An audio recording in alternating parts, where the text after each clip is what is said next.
Et bonjour, bonsoir, chers tous. Je suis fatigué, j'ai pas bien dormi. J'ai les yeux qui sommeillent, mais bon, bonjour, bonsoir chez vous en Afrique, en Europe, en Asie, l'Amérique et partout dans le monde. Vous savez, on revient sur la chaîne en Afrique et en diaspora pour parler des histoires africaines, de parler de nos histoires parce que on a le souci de la souveraineté de tout le continent, de l'indépendance réelle de tout le continent. On a besoin surtout du bien-être des peuples africains. Donc cette vidéo, c'est pour parler un peu de toutes les personnes qui jasent du fait que au Mali la période de transition a donc pris fin et il y en a qui se lèvent pour pouvoir recommander les élections. Non, écoutez les gars, franchement, le Mali d'abord et toute cette zone de Sahel, ce sont des zones de guerre, ok? Et guerre, c'est pas un pays contre un autre, mais on a formé des terroristes qui sont d'ailleurs que des Africains, qui sont armés, qui sont financés pour pouvoir s'aimer le trouble, tuer les femmes, les enfants et par ricochet faire régresser l'économie de la nation, faire régresser le progrès de toutes ces nations du Sahel. Mais les gens cherchent les élections. Les gars, mais vous cherchez les élections pour faire quoi? Vous avez au Mali Assimi Goïta.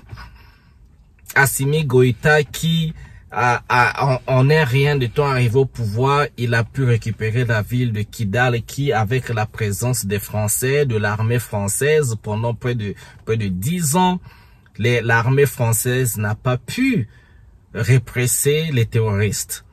L'armée française, un pays nucléaire, un pays, ils ont des satellites, ils ont des avions, toutes les technologies, mais ils n'ont pas pu éliminer une bande de terroristes, des gens nu-pieds sans chaussures avec des armes, ils n'ont pas pu éliminer les terroristes, mais Assimi Goïta qui établit les bons partenaires avec les gens qui veulent vraiment signer des bons partenariats, et aujourd'hui la ville de Kidal a été reprise et seulement si on a vu les terroristes en fuite et se sont dotés d'un armement militaire qui leur permet en fait de faire le travail d'une armée comme il se doit. Ça veut dire que repousser les bandits, punir les bandits, les terroristes, tous ceux qui veulent s'aimer le trouble dans le pays. Aujourd'hui, le problème n'est pas encore réglé. Vous avez une période où vous avez un leader et avec son gouvernement mais qui travaille très très bien pour remettre le Mali sur les rails.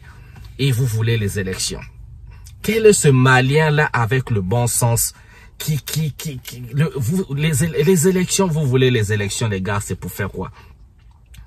C'est pour faire quoi? Avec le multipartisme, il y en a qui critiquent même, là. Non, aujourd'hui, on interdit les partis politiques. Mais vous savez, aujourd'hui, l'Afrique n'a que besoin de bons leaders. L'Afrique n'a pas besoin de s'embrouiller dans les histoires des Occidentaux. Les élections, le multipartisme, il faut plusieurs partis. Mais regardez les gars en temps de guerre quand même. Quand vous êtes en temps de guerre, que ce soit en Europe, tous ceux qui sont champions de la démocratie, des droits, des machins, tout ça, tout ce que vous connaissez. Déjà, il y a combien de partis politiques en France? Aux États, quand on dit parti en dehors de la gauche, la droite, là, le centre et autres, tout ce que vous connaissez, vous entendez de quel parti politique entendez-vous? Aux États-Unis, les républicains, les démocrates, et de temps à autre, vous entendez les indépendants, partis indépendants, parti Green Party.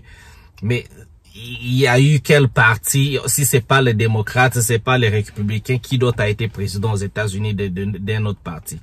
En Allemagne, il y a combien de partis politiques? Et on va aller plus loin. Les pays dont beaucoup d'Africains la paient les billets, vont aller passer les vacances là. Tout le monde va au Dubaï, aux Émirats Arabes Unis, vous allez au Qatar. Au Qatar, il y a combien de partis politiques? En Arabie Saoudite, il y a combien de partis politiques? En Chine, la première puissance économique du monde, il y a combien de partis politiques? En Corée du Sud, en Corée du Nord, tous les pays où vous voulez là, là où les Africains on en vit toujours chez les autres là, on veut toujours partir chez les autres là, on va se faire soigner là-bas, on va acheter, on va faire les shopping chez les autres. Il y a combien de partis politiques dans ces histoires là? Et les pays qui vous vendent là, qui nous vendent à nous les Africains la liberté d'expression. Prenons l'exemple de la France. La France qui prend la liberté d'expression, la démocratie. Les gens doivent s'exprimer. Mais c'est la même France qui a fermé certains médias. On va prendre l'exemple de Sputnik, le média des Russes. Si vous êtes pour la liberté d'expression, si vous êtes pour la démocratie, eh bien, pourquoi vous répressez les journalistes? Pourquoi vous fermez Sputnik? La même France qui dit la même chose. La France vient de ravir la nationalité française à un Français. Ça veut dire que le gars, c'est Kémy Séba. Kémy Séba se réclame aujourd'hui béninois par l'origine de ses parents. Mais Kémy Séba est né en territoire français, il est né français, il a grandi français. Non, c'est comme ça. Je sais pas si vous connaissez cette dame qui s'appelle Nathalie Yom. Elle est une bonne panafricaniste qui défend les causes de l'Africain. Elle a été interdite de séjour en France. Et pourtant, elle n'a qu'à foutre de la France parce que elle est, je pense bien, elle est née en Suisse, si je me trompe pas. Je pense qu'elle est née en Suisse. Donc, elle est camerounais, ivoirien, je pense. Camerounais, je pense. Suisse, Cameroun. Suisse, Cameroun, Nathalie Yom. Bon, ces pays-là qui se prennent pour la démocratie, tout ça. Bon, repartons avec, prenons notre exemple de comment il s'appelle, le gars de l'Ukraine, là, Zelensky. Zelensky qui est soutenu par les États-Unis, tous les pays de l'OTAN, là, tous les Occidentaux là qui soutiennent Zelensky. Il n'a pas supprimé des partis politiques en Ukraine. Quand c'est eux, les gens qui sont soutenus par les Occidentaux, oui, ça marche, il n'y a pas de problème. Personne ne fait le bruit. Mais quand c'est les Africains, quand c'est les Noirs, et d'abord, les Noirs, vraiment, les Noirs, les nègres de maison. Là, vraiment, le vrai problème de l'Afrique, c'est les nègres de maison. Tous ceux qui se réclament, ceux qui n'ont encore rien compris, que les Occidentaux utilisent des mots et vous vous embrouillez dans leur langue. Ça veut dire parler même vos langues. Écrivons dans nos langues, parlons les choses, utilisons les expressions dans nos langues africaines. Parce que quand on parle en français, en anglais, là, vous embrouillez même là. Hein? Vous embrouillez. On vous vend la démocratie, vous achetez. Hein? On vous vend la liberté d'expression, vous achetez. On vous vend la globalisation, on achète. On vous vend je sais pas quoi. Tout ce que eux ils inventent, c'est eux qui inventent là-bas. Ils créent l'ONU, on achète. Mais l'ONU est où? On adhère à des choses qu'on ne comprend même pas. C'est eux qui font là-bas, c'est eux qui décident, nous on adhère.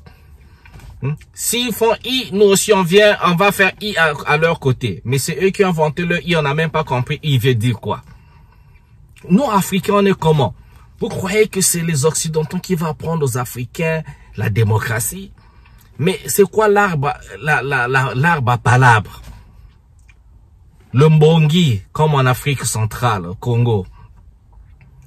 Donc, nos ancêtres à nous ne savaient pas faire la paix. Nos ancêtres à nous ne savaient. Donc, il n'y avait pas de méthode de régler les problèmes entre nous. Pourquoi on ne veut pas tirer dans nos terroirs? Pourquoi on ne veut pas réfléchir par nous-mêmes? Pourquoi on veut toujours s'embrouiller dans les histoires longues des Européens, leurs histoires? Mais pourquoi? Vous croyez que c'est les Africains, c'est les Européens qui ont créé la démocratie? Eux-mêmes, ils respectent pas ce qu'ils appellent la démocratie, la liberté d'expression, leur devise là, liberté, fraternité, je sais pas quoi. Mais en quoi est-ce qu'ils respectent ça? Même les Français qui sont là en français, ils sont répressés tous les jours, c'est la répression. C'est le despotisme là-bas en France, aux États-Unis. Mais pourquoi est-ce qu'on laisse pas Julian Assange aux États-Unis? Pourquoi on veut l'éliminer? Pourquoi? Puisque c'est la liberté d'expression. Pourquoi on veut éliminer Julian Assange? Son crime, c'est quoi? Bradley Manning, l'américain Bradley Manning, c'est quoi son crime, c'est quoi? Il y a un autre là, Edward Snowden. Et pourquoi? Son crime, c'est quoi? C'est d'avoir dit la vérité La liberté, donc, on nous vend la liberté. Les Africains, les nègres des maisons africaines, là, vous êtes le vrai virus, le vrai poison, vraiment le vrai venin pour l'Afrique. L'Afrique, on a juste besoin on a besoin des leaders justes, ceux qui viennent pour combattre la corruption, élever le niveau de l'éducation, construire, réformer le système éducatif. Et quand je le dis, c'est pas dans le modèle occidental. Mais regardez la Chine, le Japon, ils ont leur méthode à eux, les gars, ils ont leur truc. En Chine, ils n'ont même pas les histoires de Google. Quand vous voyez le TikTok là-bas, les élèves sont tous dans des trucs éducatifs parce qu'ils comprennent que l'éducation, la science, la science et la technologie, l'industrie, c'est ça qui va faire démarquer leur nation. C'est ça. On a besoin, les partis politiques, on embrasse tout. Avant la démocratie, on a embrassé le communisme. Moi, je me rappelle le Congo rouge, on disait. Le Congo rouge, donc le Congo communiste, on ne comprend rien à rien. On est communiste, les communistes inventent leur truc là-bas, chez les Chinois ou bien chez les Russes. Non, si on devient communiste. Ils emmènent la démocratie, on devient démocrate. Mais pourquoi on n'invente pas des tendances? Pourquoi on n'invente pas nos moyens à nous, nos modèles politiques? C'est quoi nos modèles politiques? On va comprendre, on va expliquer à nos peuples selon nous, dans nos langues à nous, et on va s'en tenir à ça. Et pourtant, ça se trouve dans nos cultures. Et ils nous apprennent absolument rien dans nos cultures. Nous vivons, nous connaissons comment ça se fonctionne déjà dans la famille. Le papa connaît son rôle, maman connaît son rôle, l'oncle, le grand-père, la grand-mère, la tantine. On connaît comment est-ce qu'il y a cette hiérarchie fonctionne chez nous en Afrique. On s'embrouille dans les histoires des gens, on s'embrouille. On n'a même pas besoin de on va regarder toujours chez les autres, toujours chez les autres. Mais quand est-ce qu'on va être fier de nous faire quelque chose pour nous, pour nos peuples et par nous? Franchement, par nous, on veut toujours chercher une certaine validation. Comment l'Afrique a perdu confiance en lui-même comme ça là? Les richesses, c'est chez nous, tout c'est chez nous. On n'arrive pas à se concentrer chez nous, dire que si Dieu, la nature, nous donne un leader qui est bon, qui est là pour se sacrifier, travailler pour son peuple. Mais laissez le gars travailler. Même s'il est là 20 ans, même s'il est là 40 ans, tant qu'il travaille pour son peuple, il produit les résultats. On n'a pas besoin des élections. On laisse le gars travailler. Nous, on se plaint, ces histoires des élections, c'est parce qu'on a souvent des connards. Imaginez-vous avec toutes les richesses que possède l'Afrique. Toutes les richesses qu'on trouve au Congo, est-ce que c'est normal que un Congolais ou un Africain vive en dessous $1 par jour?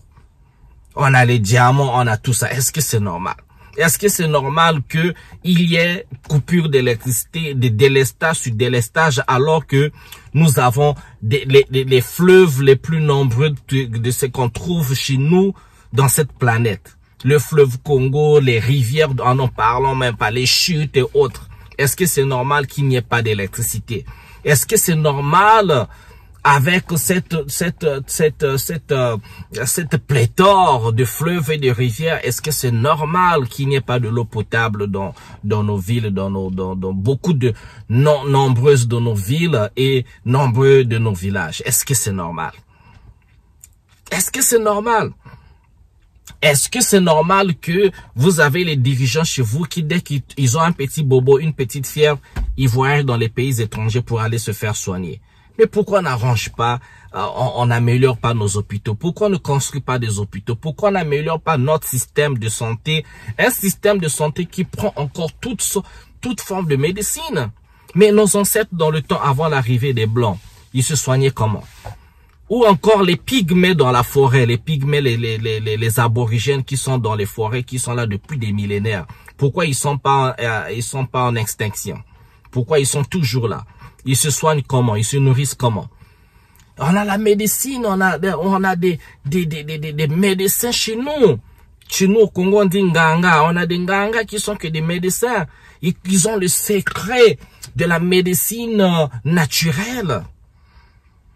Aujourd'hui, vous savez qu'en Chine, il fut des années, quand ils ont été colonisés par les Japonais, surtout par les Anglais, il fut des années où on devait les interdire l'acupuncture. Mais aujourd'hui, l'acupuncture, mais à tous les coins des pays européens, des pays occidentaux, à tous les coins, on trouve l'acupuncture. Parce que eux, ils étaient pas bêtes, ils savaient qu'en prenant une aiguille, si vous mettez là à côté, ça va guérir ici. Ils connaissaient, ils avaient le secret des nerfs, ils connaissent le corps humain. Il n'y a pas qu'une seule méthode. Il faut tout prendre en compte. Et nous, les Africains, on doit prendre le temps de développer les choses de chez nous. Arrêtons avec toujours élection, démocratie, les choses qu'on ne comprend pas. On a besoin des dirigeants qui travaillent pour le bien-être des populations. Des gens qui sont là au service de la nation, pas les voleurs, pas ceux qui viennent pour acheter les voitures de luxe, ceux qui voyagent en jet privé. On n'a pas besoin de ça. On n'a pas dit les gens peuvent pas acheter les voitures de luxe, mais tu achètes les voitures de luxe pas avec de l'argent volé, avec ton argent. Si tu as travaillé ton argent, tu as fait ton business, ton chiffre d'affaires te permet d'acheter ce que tu veux. Eh bien, il n'y a pas de problème. Mais c'est pas avec de l'argent du contribuable, c'est pas avec de l'argent volé. Il faut éliminer ces personnes-là et ça doit être sans pitié. Vous avez vu en Corée du Sud, ils ont un président, la présidente c'est qu'on avait attrapé dans l'affaire de corruption. En prison. En prison. Encore, j'ai vu, il y a pas longtemps, là, je crois, au Vietnam, on a attrapé une dame, là, dans une affaire de corruption qui impliquait plus de 12 millions de livres, ou bien de dollars et autres. Il n'y a pas que non, elle va aller en prison. Non, non, non, non, non. C'est la peine capitale. Il n'y a pas de négociation. C'est la peine capitale. Parce que les gens, il faut sacraliser certaines choses. Il faut qu'il y ait le respect des codes. On établit des codes qui doivent être sacrés. La personne qui brise le code, eh bien, doit être punie sévèrement. Et pas seulement cette personne, lui, sa famille. Parce que l'Afrique est en... Les gens, vous croyez que la guerre, c'est quoi?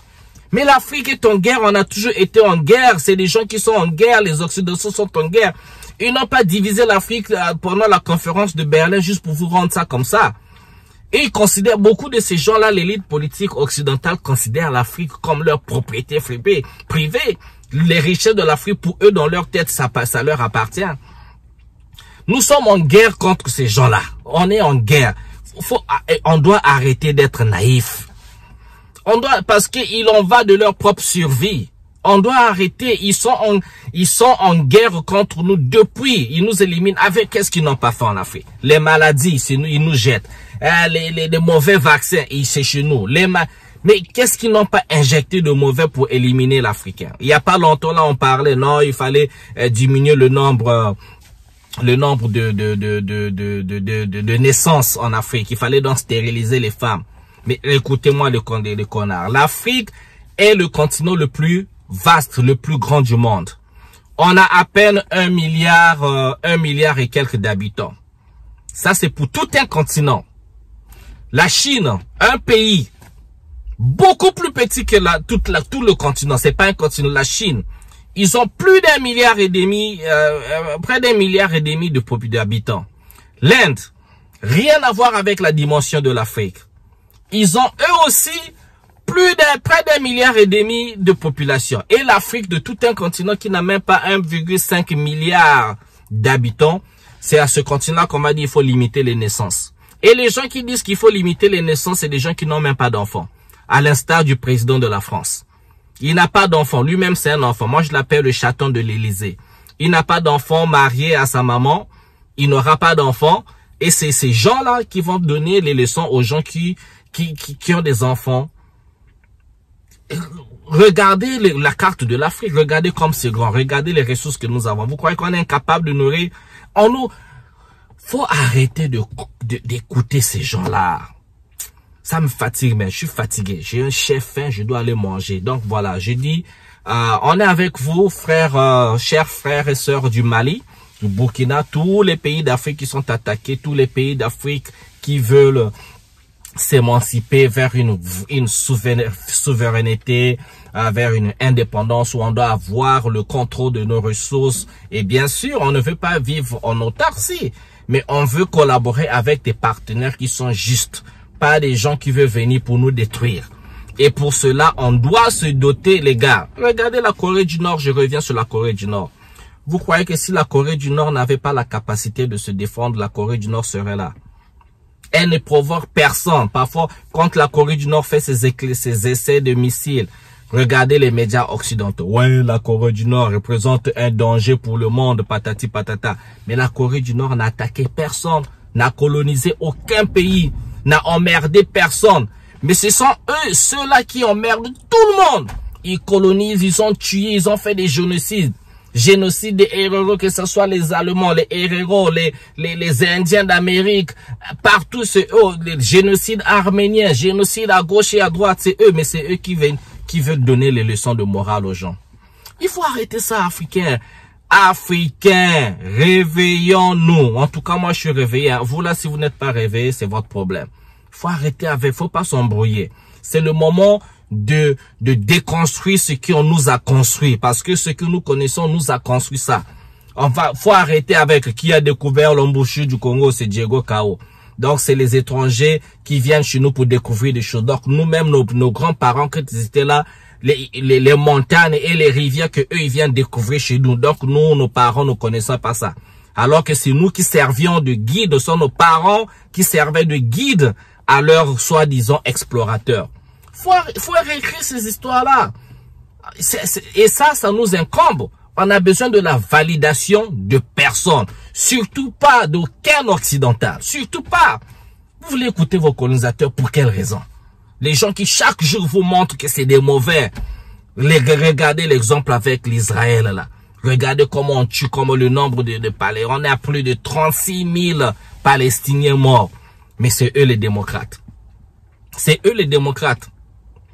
Voilà, moi je vais me reposer, manger, me reposer là parce que je suis fatigué. Je vous souhaite bien le bonheur chez vous les gars, on est ensemble. À très bientôt. Et n'oubliez pas, commentaire dans le respect, partagez et les j'aime comme ça pour plus de visibilité. Moi je crois en cette Afrique, la patrie ou la mort nous vaincront. Ciao, ciao.